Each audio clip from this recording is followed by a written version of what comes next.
గత 5-6 సినిమాల నుంచి మీరు ఒక మంచి డిఫరెంట్ సినిమాలన్నీ సబ్జెక్టులన్నీ ఎంచుకుని ఒక సినిమాకి మ్యాచ్ లేకుండా చేసుకుంటూ వస్తున్నారు సార్. రీసెంట్గా గ్యాంగ్స్ ఆఫ్ గోదావరి కూడా మంచి సినిమా అయింది. సో ఈ సినిమాకి వచ్చేసరికి మళ్ళీ ఒక రొటీన్ కమర్షియల్ ఫ్లిక్లా అనిపిస్తుంది గ్లిమ్స్, అంటే ఇంకా ట్రైలరు టీజరు రావాలి. సో ఇది ఎలా ఉండబోతోంది?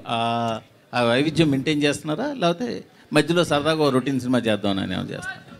రొటీన్ సినిమా అని అయితే నేను ఏ సినిమా ఒప్పుకోలేదు సార్ ఇప్పటిదాకా. ఏంద్రా ఇది just glimpse sir basically. But నాకు రొటీన్ అనిపించలేదు. నేను డెఫినెట్లీ చాలా కొత్తగా ఉండాలనే ట్రై చేసి కట్ చేసిన గ్లిమ్స్ ఇది. మీరు సౌండ్ వైజ్ చూసినా కూడా it's very new kind of music ఉంటుంది.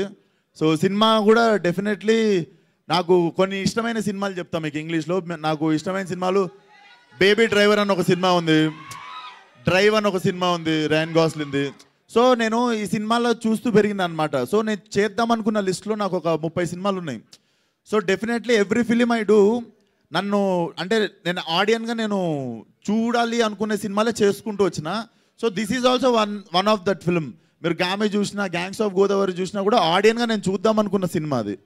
సో ఇది కూడా డెఫినెట్లీ మీకు ఆ రొటీన్ ఫీలింగ్ రాదు టీజర్ ట్రైలర్ సినిమాకి వచ్చేటప్పటికి. రామ్ తాళూరు గారు 10 ఏళ్ల బట్టి ఎదురు చూస్తున్నాం మీరు పవన్ కళ్యాణ్ గారితో తీయాల్సిన సినిమా కోసం.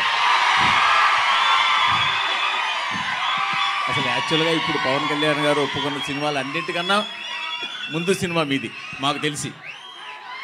ఇది జనసేన ఆరంభంలో అనుకున్న సినిమా.